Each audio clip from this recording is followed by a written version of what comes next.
Students, this video is related to transgenic animals. Animals that have had their DNA manipulated to possess and express an extra or foreign gene are known as transgenic animals. वो animals जिनका DNA manipulate किया गया है और उनके पास कोई foreign gene present है, उन्हें हम ट्रांसजेनिक एनिमल्स कहते हैं. Transgenic rats, rabbits, pigs, sheep, cows, and fish have been produced, although over 95% of all existing transgenic animals are mice. अभी तक ट्रांसजेनिक रैट्स को, रैबिट्स को, pigs, sheep, cow, fish in सबको प्रोड्यूस किया जा चुका है, लेकिन दुनिया भर में 95% से ज़्यादा जो ट्रांसजेनिक एनिमल्स हैं वो माइस हैं, यानी इनका काफ़ी यूज़ किया जाता है. तो अब ये एनिमल्स क्यों बनाए जाते हैं और इनसे हमें क्या बेनिफिट है इनको मॉडिफाई करके, तो इसको समझने के लिए हम इन पॉइंट्स को समझते हैं. आगे जो पॉइंट्स दिए गए हैं, let us try and explore some of the common reasons. First reason is normal physiology and development. Transgenic animals can be specifically designed to allow the study of how genes are regulated and how they affect the normal functions of the body and its development. तो आप transgenic animals को develop करते हो ये जानने के लिए कि जीन्स कैसे काम करते हैं, कैसे आपके बॉडी फंक्शंस को रेगुलेट करते हैं, कैसे वो आपके बॉडी के डेवलपमेंट में रोल प्ले करते हैं.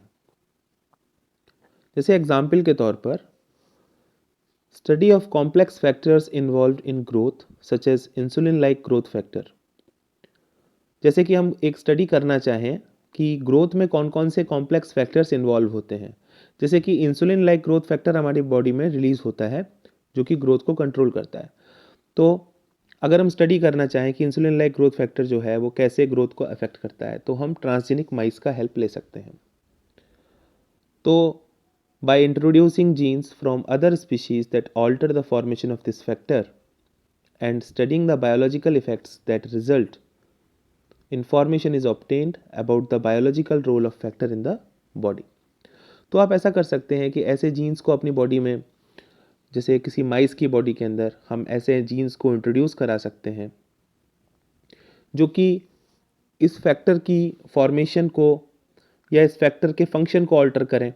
तो ऐसा होने पर इस फैक्टर का जो फंक्शन है वो ऑल्टर हो जाएगा और क्या इफ़ेक्ट पड़ेगा उस माइस पर, तो ये हम जान सकते हैं और इस फैक्टर का बायोलॉजिकल रोल भी हमारे समझ में आएगा. तो सिंपल सी बात यह है कि आप अगर नॉर्मल फिजियोलॉजी और डेवलपमेंट की स्टडी करना चाहते हो तो आपको जीन के फंक्शंस को ऑल्टर कराना पड़ेगा, और जीन के फंक्शंस को ऑल्टर करने के लिए आप फॉरेन जीन्स का यूज़ कर सकते हो और फिर आपको पता चलेगा कि उन जीन्स का फंक्शन बेसिकली होता क्या है. Next is study of disease. Many transgenic animals are designed to increase our understanding of how genes contribute to the development of disease. तो बहुत सारे ट्रांसजेनिक एनिमल्स को आप डेवलप कर चुके हो ये जानने के लिए कि जीन्स डिसीज को कैसे अफेक्ट करते हैं, है ना. How genes contribute to the development of disease. These are specially made to serve as models for human disease so that investigation of new treatments for disease is made possible.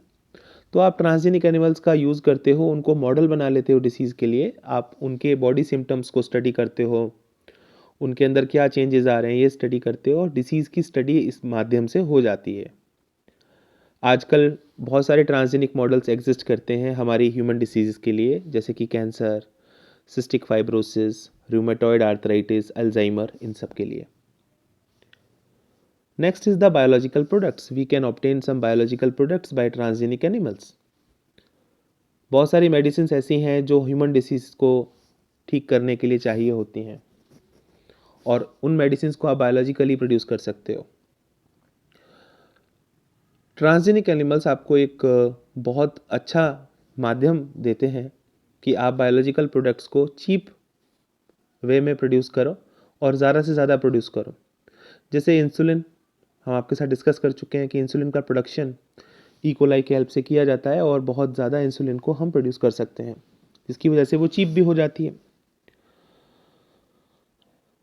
Transgenic animals that produce useful biological products can be created by introduction of the portion of DNA which codes for a particular product, such as human protein. For example, alpha-1 antitrypsin is used to treat emphysema.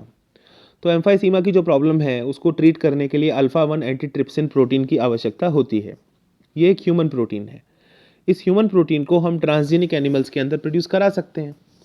बस हमको इसको produce करने वाले gene को उन transgenic animals की body के अंदर एंटर कराना होगा और वहाँ वो एक्सप्रेस होंगे तो हमें अल्फा-1 एंटीट्रिप्सिन मिलेगा और अल्फा-1 एंटीट्रिप्सिन के हेल्प से हम एम्फाइसीमा को ट्रीट कर सकते हैं. ऐसे ही अटेम्प्ट्स किए गए फिनाइल कीटोन यूरिया के ट्रीटमेंट के लिए और सिस्टिक फाइब्रोसिस को ट्रीट करने के लिए.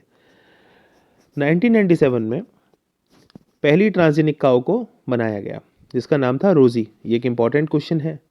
फर्स्ट ट्रांसजेनिक काउ कौन थी? तो उसका नाम है रोजी. कब बनाया गया? 1997 में.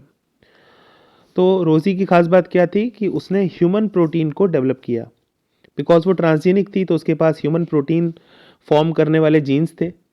और कितना ह्यूमन प्रोटीन आया उसके मिल्क में? 2.4 ग्राम्स पर लीटर, यानी उसके पर लीटर मिल्क में 2.4 ग्राम ह्यूमन प्रोटीन प्रेजेंट था. तो मतलब मदर मिल्क का एक अच्छा सब्स्टिट्यूट बन सकते हैं transgenic animals. The milk contained the human alpha lactalbumin and was nutritionally a more balanced product for human babies than natural cow milk. तो जो आम काव होती है, नेचुरल काव होती है, उसके कंपैरिजन में ये ज़्यादा न्यूट्रिशनली बैलेंस्ड प्रोडक्ट हो गया क्योंकि इसके अंदर ह्यूमन अल्फा लैक्टोल्ब्यूमिन था. तो आपसे ये क्वेश्चन पूछा जा सकता है. ह्यूमन अल्फा लैक्टोल्ब्यूमिन और रोजी, ये बहुत इंपॉर्टेंट पार्ट है. Next is to study the vaccine safety. Transgenic माइस का प्रयोग दुनिया भर में किसी भी वैक्सीन की सेफ्टी को जांचने के लिए किया जाता है. किसी भी ह्यूमन पर इस्तेमाल करने से पहले किसी वैक्सीन को पहले माइस पर चेक किया जाता है और ट्रांसजेनिक माइस में रिजल्ट्स को स्टडी किया जाता है. उसके बेसिस पे फिर ह्यूमंस पर क्लिनिकल ट्रायल्स किए जाते हैं. Transgenic mice are being used to test the safety of the polio vaccine. If successful and found to be reliable, they could replace the use of monkeys to test the safety of batches of the vaccine. तो अगर transgenic माइस का हम उपयोग करेंगे तो monkey का use हमें नहीं करना पड़ेगा और हमारी रिसर्च भी आसान हो जाएगी. Next is the chemical safety testing. This is known as toxicity और safety testing. The procedure is the same as that used for testing toxicity of drugs. मतलब यहाँ पर क्या होता है कि जो दवाएं होती हैं जिनका यूज़ हम ट्रीटमेंट्स में करते हैं उनकी टॉक्सिसिटी को या उनके साइड इफ़ेक्ट्स को चेक करने के लिए हम ट्रांसजेनिक एनिमल्स का यूज़ करते हैं. इसको हम केमिकल सेफ्टी टेस्टिंग कहते हैं because drugs are chemicals. Transgenic animals are made that carry genes which make them more sensitive to toxic substances than non transgenic animals. तो ऐसे ट्रांसजेनिक एनिमल्स बनाए जाते हैं जिनके पास वो जीन्स हों जो उनको टॉक्सिक सब्सटेंसेस के लिए ज़्यादा से ज़्यादा ससेप्टेबल और सेंसिटिव बना दें ताकि हम उस टॉक्सिक सब्सटेंस की एक्टिविटी को टेस्ट कर सकें. They are then exposed to the toxic substances and the effects are studied. तो हमें ये पता चलेगा कि ये टॉक्सिक सब्सटेंस अपना क्या इफेक्ट दिखाएगा अगर कोई पर्सन सेंसिटिव है इसके लिए. आप उस एनिमल को सेंसिटिव बनाओ और उस पर टेस्टिंग कर लो in spite of testing that directly to the humans. Toxicity testing in such animals will allow us to obtain results in less time. और ऐसा करने से थोड़े से समय के अंदर हमें रिजल्ट्स मिल जाते हैं.